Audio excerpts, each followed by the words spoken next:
लोकसभा की कार्रवाई अनिश्चितकाल के लिए स्थगित। अध्यक्ष ओम बिरला ने कहा कि सत्र में 24 घंटे से ज्यादा काम हुआ। डिजिटल डाटा संरक्षण विधेयक सहित कुल 12 विधेयक पारित किए गए।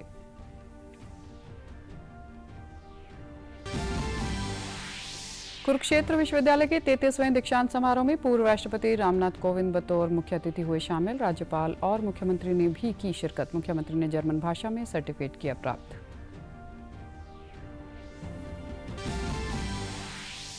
हरियाणा विद्यालय शिक्षा बोर्ड द्वारा जुलाई में आयोजित करवाई गई हरियाणा विद्यालय शिक्षा बोर्ड की 12वीं कक्षा की कंपार्टमेंट अतिरिक्त विषय आंशिक अंक सुधार की एक विषय की 1 दिवसीय परीक्षा का परिणाम आज घोषित किया। और नूंह जिले में हुई हिंसा के बाद शांति बहाली की प्रक्रिया में तेजी। आज सरकार व निजी स्कूल खोले गए। पुलिस अधीक्षक ने कहा, जिले में अब तक 59 एफआईआर हुई दर्ज, जबकि 218 लोग गिरफ्तार।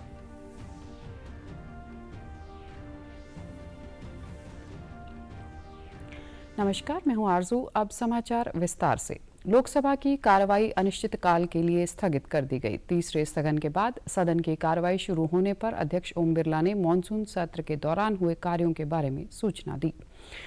उन्होंने बताया कि इस सत्र में 44 घंटे से ज्यादा काम हुआ। सदन में अविश्वास प्रस्ताव पर करीब 20 घंटे चर्चा हुई, जिसमें 60 सदस्यों ने भाग लिया। डिजिटल डाटा संरक्षण विधेयक सहित कुल 12 विधेयक पारित किए गए।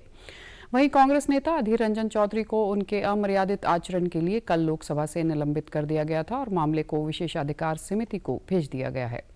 समिति के कोई निर्णय लेने तक वे निलंबित रहेंगे। उधर विपक्ष के शोर शराबे के कारण राज्यसभा भी दोपहर 12 बजे तक स्थगित कर दी गई। आम आदमी पार्टी के सांसद राघव चड्ढा को फर्जी हस्ताक्षर मामले में प्रस्ताव के तहत राज्यसभा से निलंबित कर दिया गया। वे विशेषाधिकार कमेटी की रिपोर्ट आने तक राज्यसभा से निलंबित रहेंगे। इससे पहले आज सुबह कार्रवाई शुरू होने के बाद सदन ने सेवानिवृत्त हो रहे 9 सदस्यों को विदाई दी। लोकसभा में एनडीए सरकार के खिलाफ विपक्ष द्वारा लाया गया अविश्वास प्रस्ताव ध्वनिमत से गिर गया है। अविश्वास प्रस्ताव पर बहस का जवाब देते हुए प्रधानमंत्री नरेंद्र मोदी ने मणिपुर के लोगों को भरोसा दिलाया कि पूरा देश उनके साथ है। उन्होंने कहा कि मणिपुर में आरोपियों को सजा दिलाने के लिए केंद्र और राज्य सरकार प्रयास कर रही है। मणिपुर में हिंसा दुखद है और महिलाओं के खिलाफ अपराध अस्वीकार्य हैं। उन्होंने लोगों को आश्वासन दिया कि निकट भविष्य में मणिपुर में शांति होगी और राज्य में तेजी से विकास होगा। उन्होंने आरोप लगाया कि पूर्वोत्तर क्षेत्र की अधिकांश समस्याओं के लिए कांग्रेस जिम्मेदार है। और उसमें बहुत परिवारों को मुश्किल हुई। अनेकों ने अपने स्वजन भी खोए।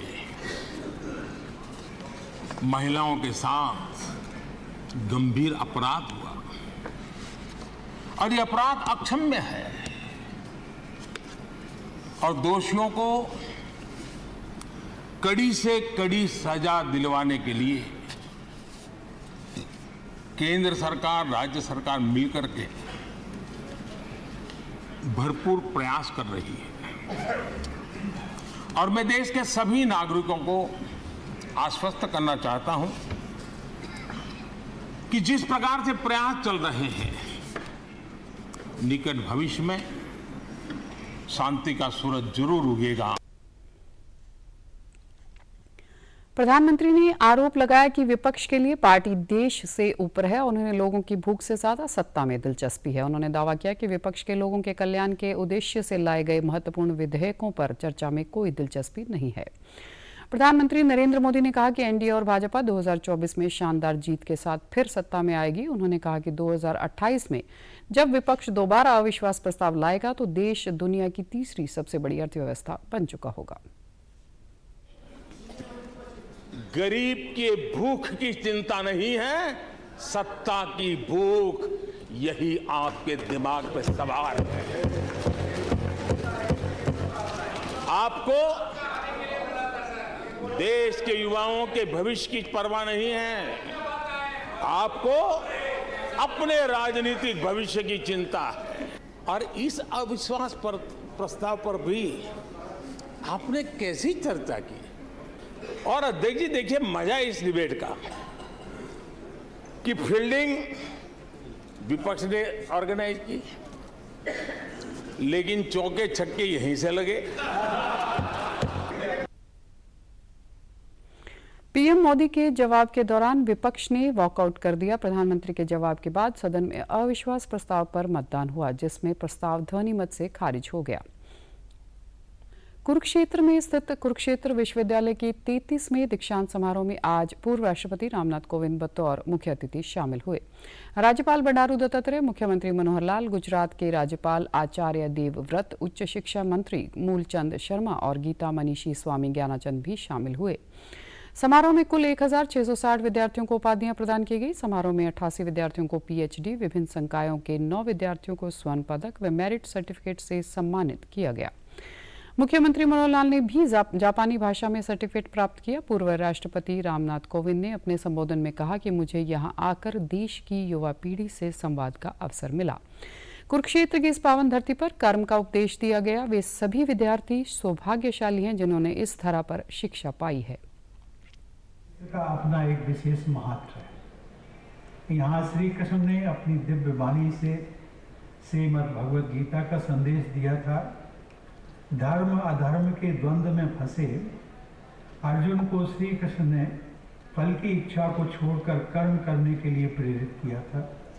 इस पूर्ण भूमि से ही दुनिया को कर्म योग का संदेश मिला। ये कहना अतिशयोक्त नहीं होगा कि इस सृष्टि का सबसे बड़ा धर्म युद्ध भी इसी क्षेत्र में हुआ था, जिसका परिणाम हम सब लोग जानते हैं। राज्यपाल बंडारू दत्तात्रेय ने कहा कि मुझे इस बात की खुशी है कि गोल्ड मेडल और पीएचडी की उपाधि धारण करने वाले विद्यार्थियों में लड़कियों की संख्या ज्यादा है। यह इस बात का परिचायक है कि अब लड़कियां हर क्षेत्र में आगे बढ़ रही हैं। वहीं मुख्यमंत्री ने कहा कि मैं उम्मीद करता हूं कि विश्वविद्यालय से दीक्षित ये युवा समाज की सेवा करेंगे और उन्नति के नए आयाम स्थापित करेंगे। उन्होंने स्वयं को जापानी भाषा में सर्टिफिकेट मिलने पर भी खुशी जाहिर की। जो स्टूडेंट्स है उनको भी जो गोल्ड मेडल दिया है उसमें जो है 55 है, 55 आउट ऑफ 55 में से 41 इनका जो है महिला लेडीज। जापानी भाषा सीखने का एक सर्टिफिकेट दिया गया है। हमने यहाँ 6 विद्यार्थियों ने, जिसमें हमारे यहाँ के कुलपति श्री सोमनाथ सचदेवा भी शामिल रहे हैं, हमने जापानी भाषा सीखने का एक प्रारंभ किया है प्रकल्प। बहुत जिसको कहना चाहिए प्रारंभिक स्तर की जानकारी हमें हुई है। आगे इसको और जारी रखेंगे ताकि वहाँ के लोगों से, क्योंकि बहुत से लोग मिलने के लिए आते रहते हैं। हरियाणा विद्यालय शिक्षा बोर्ड द्वारा जुलाई में आयोजित करवाई गई हरियाणा विद्यालय शिक्षा बोर्ड की 12वीं कक्षा की कंपार्टमेंट अतिरिक्त विषय आंशिक अंक सुधार के एक विषय की 1 दिवसीय परीक्षा का परिणाम आज घोषित किया। परीक्षा का परिणाम 47.38% रहा है। यह परिणाम हरियाणा विद्यालय शिक्षा बोर्ड की वेबसाइट पर देखा जा सकता है। बोर्ड अध्यक्ष डॉक्टर वीपी यादव ने बताया कि 12वीं कक्षा की 1 दिवसीय परीक्षा में 35,980 परीक्षार्थी प्रविष्ट हुए थे, जिसमें से 20,535 छात्र तथा 15,445 छात्राएं शामिल हैं। उन्होंने बताया कि यह परीक्षा प्रदेश भर में 128 केंद्रों पर 26 जुलाई को संचालित करवाई गई थी। परीक्षार्थी अपनी उत्तर पुस्तिका की पुनर्जांच या पुनर्मूल्यांकन निर्धारित शुल्क सहित परिणाम घोषित होने की तिथि से 20 दिन तक ऑनलाइन आवेदन कर सकते हैं। उन्होंने बताया कि प्रदेश में अब परिस्थितियां सामान्य होने के चलते 10वीं कक्षा की स्थगित हुई परीक्षाएं 16 अगस्त से 18 अगस्त तक तथा डीएलडी प्रथम व द्वितीय वर्ष की स्थगित हुई परीक्षाएं 22 अगस्त से 31 अगस्त तक संचालित होनी हैं। परीक्षाओं का ब्यौरा बोर्ड की वेबसाइट पर अपलोड कर दिया गया है। शिक्षा बोर्ड ने 26 जुलाई 2023 को 128 केंद्रों पर सीनियर सेकेंडरी परीक्षा संचालित की थी और इस परीक्षा का परिणाम रिकॉर्ड 15 दिन के अंदर हम दे रहे हैं। इसके अंदर 35,980 छात्र प्रविष्ट हुए थे, जिनमें से 17,049 छात्रों ने परीक्षा पास की है। 16,839 कैंडिडेट हैं वो कंपार्टमेंट की स्थिति में रखे गए हैं और जो पास प्रतिशतता है वो 47.38 रही है। इसी परीक्षा में छात्र 20,535 थे और छात्राएं 15,445 रहीं। और अगर कोई विद्यार्थी अपनी पुनर्जांच करवाना चाहता है या पुनर्मूल्यांकन करवाना चाहता है तो वो 20 दिन के अंदर अंदर बोर्ड की वेबसाइट पर अप्लाई कर सकता है। 16 से 18 अगस्त तक जो है वो सेकेंडरी की परीक्षाएं हो जाएंगी, 16 से 18 अगस्त तक, और डीएलएड की है वो 22 से 31 अगस्त को ख़त्म हो जाएंगी। 22 से शुरू होंगी, 31 को ख़त्म हो जाएंगी। नूंह में हुई हिंसा के करीब 10 दिन बाद आज प्रशासन ने जिले के सभी सरकारी और निजी स्कूल खोलने के आदेश दिए। इससे विद्यार्थियों, अध्यापकों और अभिभावकों के चेहरे पर रौनक दिखाई दे रही है। अध्यापकों ने कहा कि पिछले दिनों के दौरान पढ़ाई के हुए नुकसान की भरपाई करने की पूरी कोशिश की जाएगी। अभिभावकों को फोन कर बच्चों को स्कूल भेजने की अपील की जा रही है। उन्होंने कहा कि मेवात में आपसी भाईचारा सदियों पुराना है। यहाँ हर समाज के लोग मिलजुल कर रहते हैं।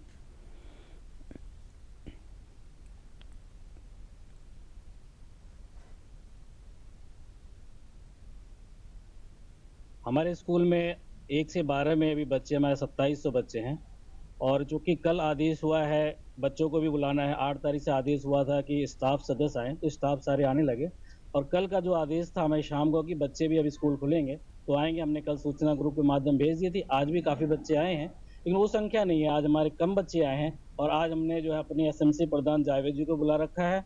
बाकी और गाँवों से भी संपर्क में है।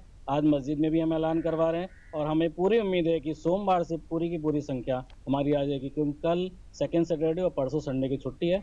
सोमवार से पूरा मैसेज कन्वे हो चुका रहेगा कि 12 जुलाई से स्कूल खुलेंगे और अब बिल्कुल सामान्य है। यहाँ कैसा भी कोई रंजिशबाजी आपस में नहीं है। बिल्कुल प्यार प्रेम से हम सब रहते हैं, अमन चैन से। जो हमारा भाईचारा था हिंदू मुस्लिम एकता का, उसी तरह से हम रह रहे हैं। बिल्कुल सामान्य। आज बच्चे भी स्कूल आए हैं लेकिन आज कम आए हैं। वहीं स्कूल खुलने के बाद विद्यार्थियों ने खुशी जताते हुए कहा कि अब वे अपनी पढ़ाई फिर से शुरू करेंगे और आगामी परीक्षाओं में अच्छे अंक लेकर आएंगे। हमारा अभी सिलेबस काफ़ी हद तक अभी चालू ही हुआ था। जैसे ही चालू हुआ ऐसे ही बंद हो गए स्कूल, जिससे कि हमारे पढ़ाई पर गहरा प्रभाव पड़ा है। हमारे यहाँ पर तो बढ़िया भाईचारा है, लेकिन हमारे यहाँ पर तो बढ़िया है। गांव में भी, यहाँ पर स्कूल पर भी हम सब एक साथ मिलकर पढ़ते हैं। कोई तरह का ऐसा भेदभाव नहीं है।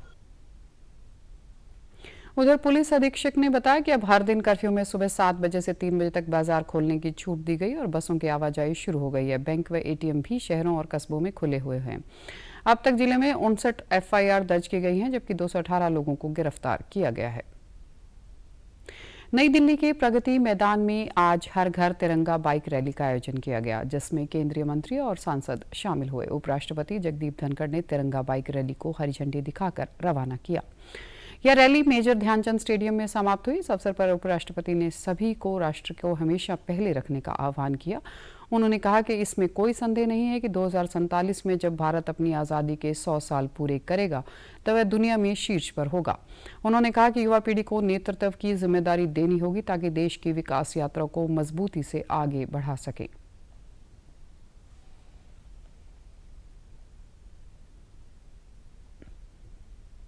काल में हर भारतीय के मन में एक उमंग है।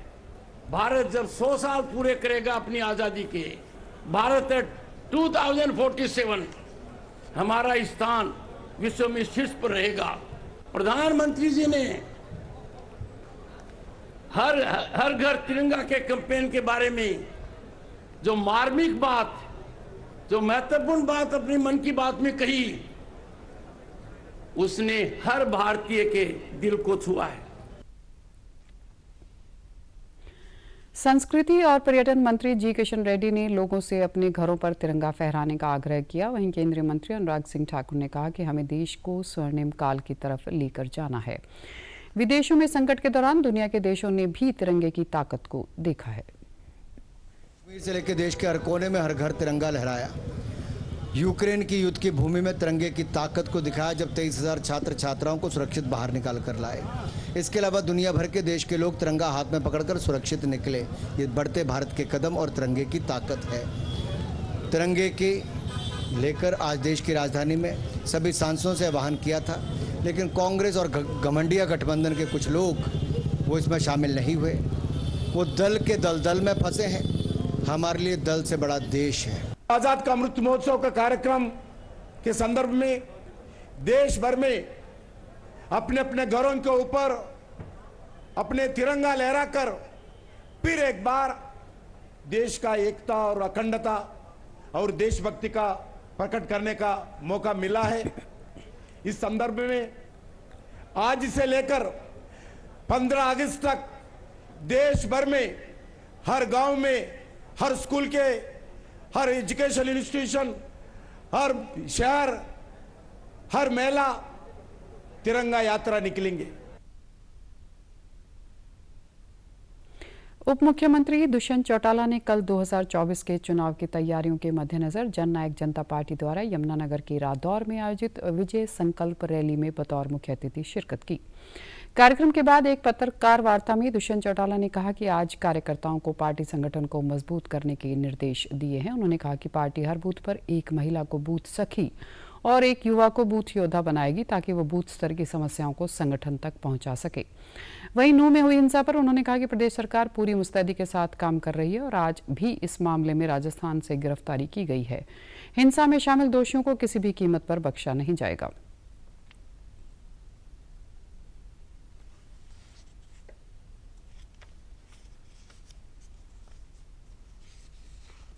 हर बूथ पर बूथ सखी, जिसमें एक महिला को बूथ पर हम जोड़े, और युवा की तरफ से बूथ योद्धा कि हर बूथ पर एक युवा साथी जो बूथ की एक्टिविटीज़ को और बूथ के अंदर क्या हमें इनोवेटिव करना चाहिए उसका पार्टी संगठन को रिपोर्टिंग करता रहे। दोनों दौर की चर्चा विफल रही है।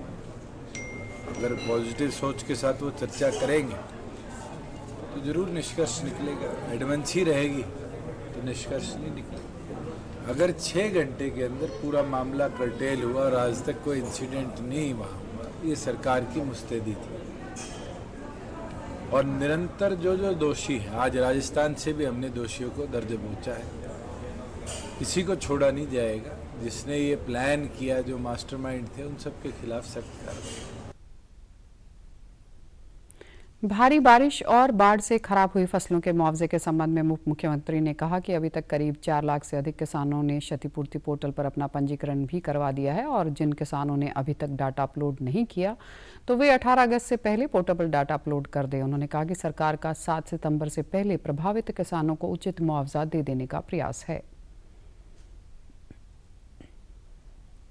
12 तारीख तक सभी फार्मर से भी आग्रह कर दिया। 4,08,000 एकड़ हमारे पास ई भूमि पे किसानों ने रजिस्टर भी करा दिया जहाँ खराबा है। 18 तारीख लास्ट है। 18 तारीख तक जिन जिन के क्रॉप लॉस हुआ है वो क्षतिपूर्ति पे अपना डाटा अपलोड कर सकते हैं। 7 सितंबर से पहले हमारा प्रयास है कि उन सबको पूरा मुआवजा दें। मेरी माटी मेरा देश अभियान के तहत कैथल जिले में विभिन्न कार्यक्रम आयोजित किए जा रहे हैं। इस कड़ी में दुमाड़ा गांव में पंच प्रण प्रतिज्ञा कार्यक्रम का आयोजन हुआ, जिसमें ग्रामीणों और स्कूली बच्चों द्वारा पौधारोपण किया गया और आज़ादी के वीरों का वंदन करके उन्हें श्रद्धांजलि अर्पित की गई। जिला विकास व पंचायत अधिकारी कंवर दमन सिंह ने कहा कि अमृतकाल के पंच प्रणों में विकसित भारत का लक्ष्य गुलामी के हर दंश से मुक्ति, अपनी विरासत पर गर्व, एकता और एकजुटता व नागरिकों में कर्तव्य की भावना शामिल है। उन्होंने कहा कि शहीदों और वीर सैनिकों को सम्मान देने के लिए प्रधानमंत्री का यह बहुत ही सराहनीय कदम है। खंड विकास व पंचायत अधिकारी कंचन लता ने ग्रामीणों और छात्रों को पंचप्रण की शपथ दिलवाई।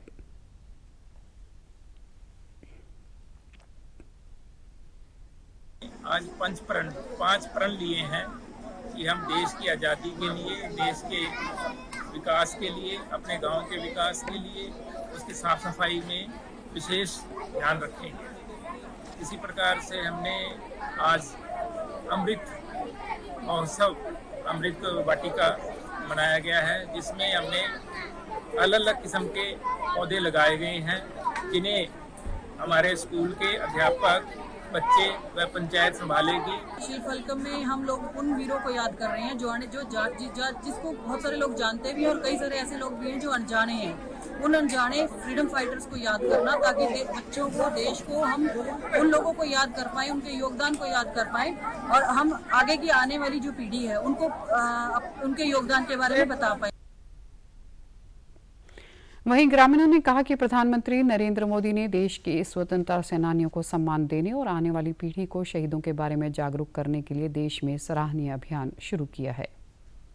देश के वीरों, जवानों जिन्होंने हमारे देश की रक्षा की, हमें उनके प्रति समर्पित रहना चाहिए।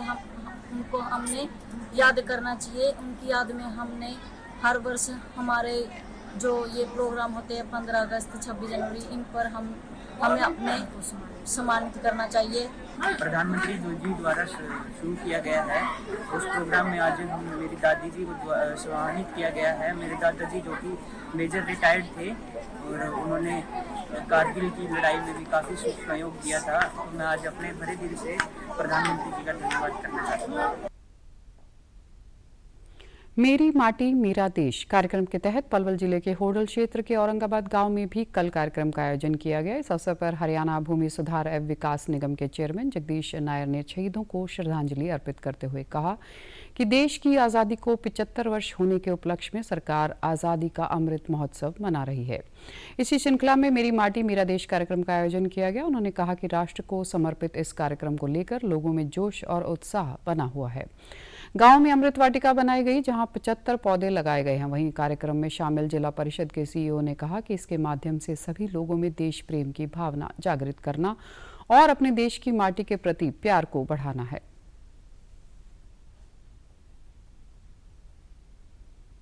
इसी माटी से महान विभूतियां पैदा हुई और इसी माटी में हम सबको मिल जाना है। असली भारत माता का रूप इसी माटी में दिखाई देता है। राष्ट्रभक्ति के लिए राष्ट्रभक्ति लोगों के दिल में कैसे पहुंचे, उसको लेकर ये प्रोग्राम किया जा रहा है कि राष्ट्र प्रेम कैसे जागे लोगों में। इसका संदेश ये है कि राष्ट्र प्रेम लोगों के अंदर जागना चाहिए।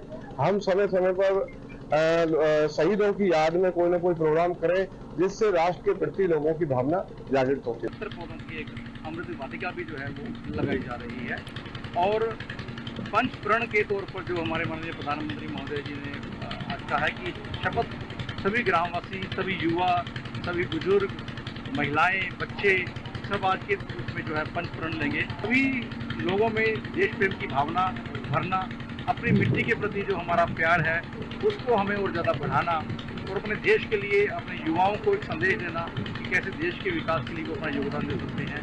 महिलाएं, बुजुर्ग, बच्चे सभी अपना योगदान दे सकते हैं और एक राष्ट्र प्रेम की भावना हम सब में जो है इसकी संस्कृति दोबारा से भरना। गांव के सरपंच ने कहा कि आज शहीदों को श्रद्धांजलि अर्पित की गई और पौधारोपण भी किया गया। उन्होंने ग्रामवासियों से शहीदों के सम्मान में अपने घरों पर तिरंगा लगाने की अपील भी की। मेरा देश मेरी माटी जो हमने आयोजित किया गया है, इसमें मैं लोगों से यही अपील करना चाहूँगी कि जैसे आज हमने शहीदों को श्रद्धांजलि दी है और पौधारोपण किया हुआ है और मैं लोगों से यही अपील करना चाहूँगी कि कृपया वो अपने घरों में ध्वजारोपण करें। दुनिया भर में साल 2023 को अंतर्राष्ट्रीय पोषक अनाज वर्ष के रूप में मनाया जा रहा है। केंद्र सरकार का लक्ष्य मोटे अनाज के उत्पादन में भारत को एक वैश्विक हब के रूप में स्थापित करना है।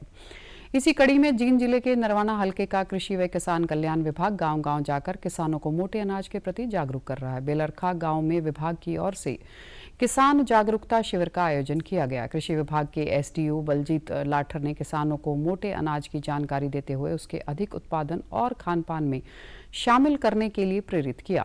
उन्होंने बताया कि मोटे अनाज में प्रचुर मात्रा में फाइबर और खनिज होते हैं जो लोगों को स्वस्थ रखते हैं। साथ ही उन्होंने किसानों को खेतों में कम से कम कीटनाशकों का प्रयोग करने की सलाह दी।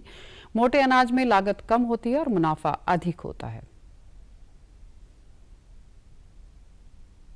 हरियाणा सरकार मिलेट्स ईयर 2023 सेलिब्रेट कर रही है और इस टाइम पर मेरी फसल मेरा ब्यौरा का भी रजिस्ट्रेशन चला हुआ है। तो किसान भाइयों को आज जैसा आप देख ही रहे थे सुबह से काफ़ी मात्रा में किसान इकट्ठे हुए और इनको मिलेट्स ईयर 2023 बाजरा मोटे अनाज के बारे में हमने जागरूक किया। 2 तरह के कीड़े मकोड़े जैसे हमने बताया आज इन किसान भाइयों को आते हैं फसल के अंदर, फसल को लाभ पहुँचाने वाले कीड़े मकोड़े भी होते हैं बहुत सारे और नुकसान पहुँचाने वाले कीड़े मकोड़े भी होते हैं। स्ट्रॉन्ग दवाई अगर यूज करता है तो लाभदायक कीड़े मकोड़े मर जाते हैं और उस समय हो सकता है कि फसल में किसान को स्प्रे करने की जरूरत भी ना हो। वहीं किसानों ने कहा कि इस जागरूकता शिविर से उन्हें काफी लाभ हुआ है। उन्हें मोटे अनाज का अधिक उत्पादन करने, कीटनाशकों का कम प्रयोग करने और मेरी फसल मेरा ब्यौरा पोर्टल से होने वाले लाभ के बारे में जानकारी मिली है। कृषि विभाग के अधिकारियों ने हमें बताया कि जो कपास में कुछ हमारे मित्र कीट भी होते हैं और जो शत्रु कीट भी होते हैं, लेकिन हम स्प्रेयों का अंधाधुंध प्रयोग करते हैं जिसके कारण हमारे मित्र कीट नष्ट हो जाते हैं। तो इन्होंने बताया कि स्प्रेयों का प्रयोग कृषि विभाग के अधिकारियों की सलाह के अनुसार करें। अनाज के बारे में जानकारी दी गई है और जो जीरे में बीमारी आया है उसके बारे में बताया गया, नरमा में बताया गया है। भाई नरमा में 60 दिन कोई स्प्रे नहीं करना चाहिए, हमारे मित्र कीट मर जाते हैं। अगर करना तो नीम नाम का इनका स्प्रे करना। अगस्त महीने के आने वाले दिन अद्भुत खगोलीय घटनाओं के लिहाज से महत्वपूर्ण रहने वाले हैं। शुक्रवार से उल्का वरिष्ठ के रंगीन नज़ारे दिखेंगे। 13 अगस्त को शुक्र ग्रह पृथ्वी और सूर्य के मध्य तो 27 अगस्त को शनि ग्रह पृथ्वी के सर्वाधिक करीब होगा। इसके बाद अंतिम खगोलीय घटना सुपरमैन के रूप में 31 अगस्त को देखने को मिलेगी। माना जा रहा है कि इस रोमांचक घटना का वैज्ञानिकों और खगोल प्रेमियों को हर वर्ष बेसब्री से इंतजार रहता है। सुबह से पहले इस घटना को अच्छी तरह से देखा जा सकेगा क्योंकि तब चंद्रमा छिप चुका होगा और आसमान घने अंधेरे में डूबा रहेगा। 13 अगस्त को ही सौरमंडल का सर्वाधिक सुंदर ग्रह शुक्र पृथ्वी और सूर्य के बीच पहुंचने जा रहा है। पिछली बार यह संयोग 9 जनवरी 2022 को हुआ था। इस बार यह संयोग दिन के वक्त बनेगा, इसलिए दूरबीन के जरिए सोलर फिल्टर के सहारे इस घटना को देखा जा सकेगा। इसके बाद 27 अगस्त को शनि दर्शन का सुनहरा मौका होगा। इस घटना में शनि सूर्य के सर्वाधिक नजदीक पहुंचेगा और सुनहरे तारे की तरह चमकता हुआ नजर आएगा। इसमें पश्चिम में सूर्य अस्त हो रहा होगा, तभी पूर्व दिशा में शनि उदय हो रहा होगा। केंद्र सरकार ने जानी मानी हस्तियों, प्रभावशाली व्यक्तियों तथा सोशल मीडिया पर लोकप्रिय लोगों के लिए स्वास्थ्य और कल्याण के क्षेत्र में अतिरिक्त दिशा निर्देश जारी किए हैं। उपभोक्ता कार्य मंत्रालय ने कहा कि इस दिशा निर्देशों का उद्देश्य भ्रामक विज्ञापनों और निराधार दावों का निपटान तथा स्वास्थ्य और कल्याण के लिए पारदर्शिता सुनिश्चित करना है। आज के न्यूज लेंस में जानिए क्या इन इन्फ्लुएंसर के लिए दिशा निर्देश और किन मामलों में इन्हें मिलेगी छूट। क्षेत्र में काम करने वाली मशहूर हस्तियों और प्रभावशाली लोगों के लिए जारी नए दिशा निर्देशों का मकसद भ्रामक विज्ञापनों, निराधार दावों से निपटने के साथ ही इस क्षेत्र के एंडोर्समेंट में पारदर्शिता सुनिश्चित करना है। दिशा निर्देशों के तहत मान्यता प्राप्त संस्थानों से प्रमाणित चिकित्सकों, स्वास्थ्य और फिटनेस विशेषज्ञों को जानकारी साझा करते समय या स्वास्थ्य संबंधी दावा करते समय ये बताना होगा कि वे प्रमाणित स्वास्थ्य या फिटनेस विशेषज्ञ और चिकित्सा व्यवसायी हैं। खुद को स्वास्थ्य विशेषज्ञ या चिकित्सा व्यवसायी के रूप में पेश करने वाले सेलिब्रिटीज, इन्फ्लुएंसर और वर्चुअल इन्फ्लुएंसर को स्पष्ट डिस्क्लेमर देना होगा ताकि दर्शक उनकी राय को पेशेवर चिकित्सा सलाह या उपचार के विकल्प के रूप में नहीं देखें। खाद्य पदार्थों और पौष्टिक उत्पादों से होने वाले स्वास्थ्य लाभ, बीमारी के रोकथाम, उपचार, चिकित्सा स्थितियों, स्वास्थ्य लाभ के तरीकों या प्रतिरक्षा को बढ़ावा देने जैसे विषयों पर बात या दावा करते समय ये डिस्क्लोजर या डिस्क्लेमर देना जरूरी है, जिसे इंडोर्समेंट प्रचार या स्वास्थ्य संबंधी दावा करते समय प्रदर्शित किया जा सकता है। ऐसे इन्फ्लुएंसर को निजी राय या पेशेवर सलाह के बीच स्पष्ट अंतर रखने और ठोस तथ्यों के बिना खास तरह के स्वास्थ्य दावे करने से बचने के लिए निर्देश भी दिए गए हैं। साथ ही दर्शकों को पेशेवर चिकित्सा परामर्श प्राप्त करने और उत्पादों या सेवाओं के बारे में पूरी जानकारी हासिल करने के लिए हमेशा प्रोत्साहित करना चाहिए। स्वास्थ्य देखभाल और स्वास्थ्य से जुड़ी उन सलाहों को इन नियमों से छूट दी गई है जो खास उत्पादों या सेवाओं से संबंधित नहीं है या विशिष्ट स्वास्थ्य स्थितियों या परिणामों को लक्षित नहीं करते हैं। इनमें पानी पिएं और तरोताजा रहें, नियमित रूप से व्यायाम करें, शारीरिक रूप से सक्रिय रहें, स्क्रीन टाइम कम करें, पर्याप्त अच्छी नींद लें जैसी सलाह शामिल हो सकती है। DOCA सक्रिय रूप से इन दिशा निर्देशों की निगरानी और कार्यान्वयन करेगा। दिशा निर्देशों का उल्लंघन करने पर उपभोक्ता संरक्षण कानून 2019 समेत कानून के अन्य प्रावधानों के तहत जुर्माना लगाया जा सकता है। ऐसे में दिशा निर्देश विशेष रूप से तेजी से बढ़ रहे प्रभावशाली डिजिटल क्षेत्र में उद्योग को और मजबूती देने के साथ ही उपभोक्ता हितों की भी रक्षा करेंगे। समाचारों में आज इतना ही। नमस्कार।